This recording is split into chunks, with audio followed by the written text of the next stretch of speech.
Doctor Amit OPD के काम में व्यस्त थे।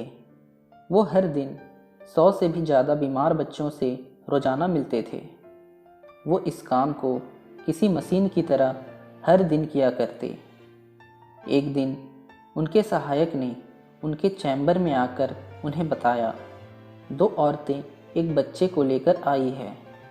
बच्चा सांस भी बड़ी मुश्किल से ले पा रहा है। आप कहें तो उन्हें अंदर भेजूं? डॉक्टर ने हाँ में सिर हिलाया। एक बूढ़ी औरत और एक जवान औरत डॉक्टर के चैम्बर में आई। बूढ़ी औरत ने अपने हाथों में एक 1.5 साल का बच्चा पकड़ रखा था।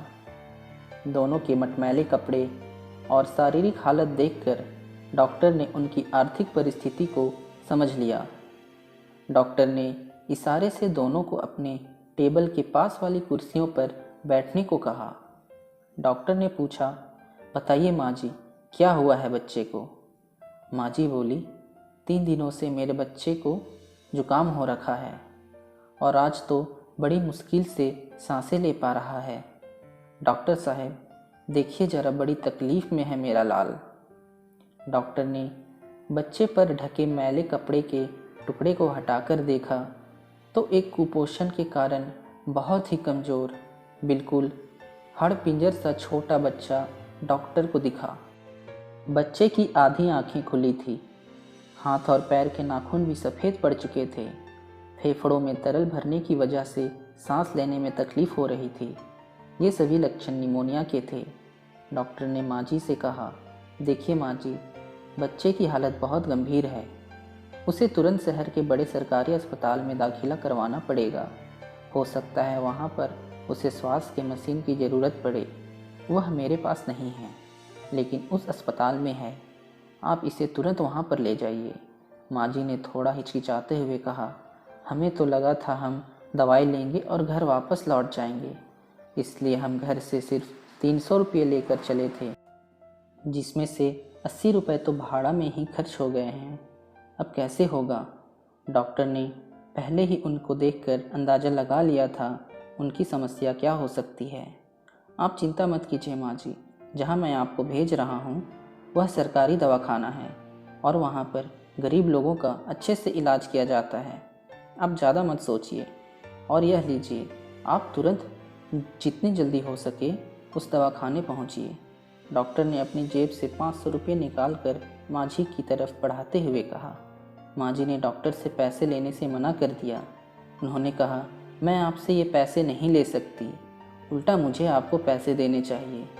आप फिक्र मत कीजिए, हम अभी बस स्टेशन पर जाते हैं, वहाँ पर किसी से संदेशा भिजवाते हैं। इस बच्चे का बाप कुछ न कुछ करके पैसों का इंतजाम कर लेगा। डॉक्टर को माँ जी का ऐसा व्यवहार देखकर काफ़ी अचरज हुआ, क्योंकि उन्होंने कई ऐसे लोगों को देखा था जो किसी न किसी बहाने से पैसे छीनने को तैयार रहते हैं, और यह गांव की गरीब माँ जी है जिन्हें इन पैसों की इतनी सख्त ज़रूरत है, फिर भी पैसे लेने से मना कर रही है। डॉक्टर ने कहा, देखिए माँ जी, समझने की कोशिश कीजिए, बच्चे की हालत बहुत गंभीर है। आप बस स्टॉप तक जाएंगी, संदेशा भिजवाएंगी, बच्चे का बाप कहीं से पैसों का इंतजाम करेगा, इन सब में काफ़ी देर हो जाएगी और आपका बच्चा इस स्थिति में नहीं है कि ज़्यादा देर तक बर्दाश्त कर सके। हो सकता है थोड़े से ही सही आपसे बाहर से कुछ दवाएं या इंजेक्शन मंगवाया जा सकता है, तब आपको इन पैसों की ज़रूरत पड़ सकती है। अब ज़्यादा सोचने में समय ना गवाइए, और भी पैसों की ज़रूरत पड़े तो हिचकिचाइएगा नहीं, मेरे पास आ जाइएगा। दोनों ही औरतें पैसे लेना तो नहीं चाहती थी, लेकिन उनकी मजबूरी थी या फिर बच्चे की बिगड़ती हालत देख उन्होंने बेमन से पैसे ले लिए और अस्पताल की तरफ रवाना हो गए। डॉक्टर अमित फिर से अपनी उसी मशीनी दिनचर्या में लग गए। 3 दिन बाद उनका सहायक फिर से उनके चैम्बर में आया और डॉक्टर से कहने लगा, सर, एक बूढ़ी औरत आपसे मिलना चाहती है। डॉक्टर ने कहा, तो तुमने उन्हें नहीं बताया कि मैं बच्चों का डॉक्टर हूँ? सहायक ने कहा, नहीं सर, आप समझे नहीं। आपको याद होगा कुछ दिनों पहले 2 औरतें एक बच्चे को लेकर आपके पास आई थी। बच्चे की हालत बहुत ख़राब थी। उन्हीं 2 औरतों में से एक है। डॉक्टर अमित अपने रोज की बिजी शेड्यूल के चलते इन सब बातों को कब कब भूल चुके थे।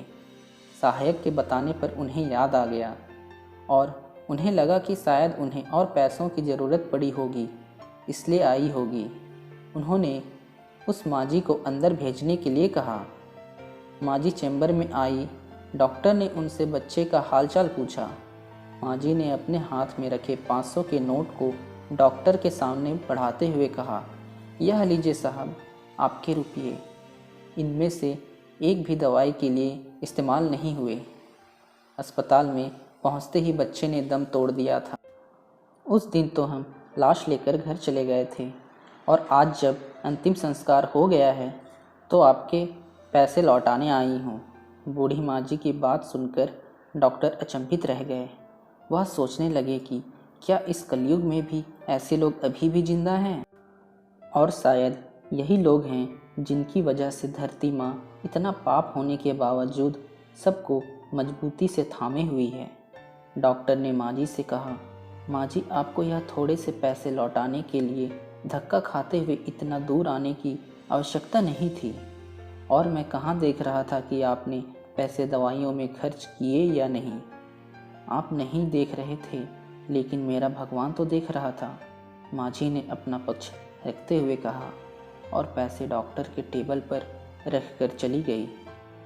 झुकी हुई पीठ के साथ चलती बूढ़ी माँ को देखकर डॉक्टर के दिल में फिर ख्याल आया, पढ़े लिखे भ्रष्टाचारी लोग जो ईमानदारी की बातें करते हैं, उनका बोझ गांव देहात के इन अनपढ़ लेकिन सच्चे ईमानदार लोग उठाते हैं, इसलिए वो झुक गए हैं।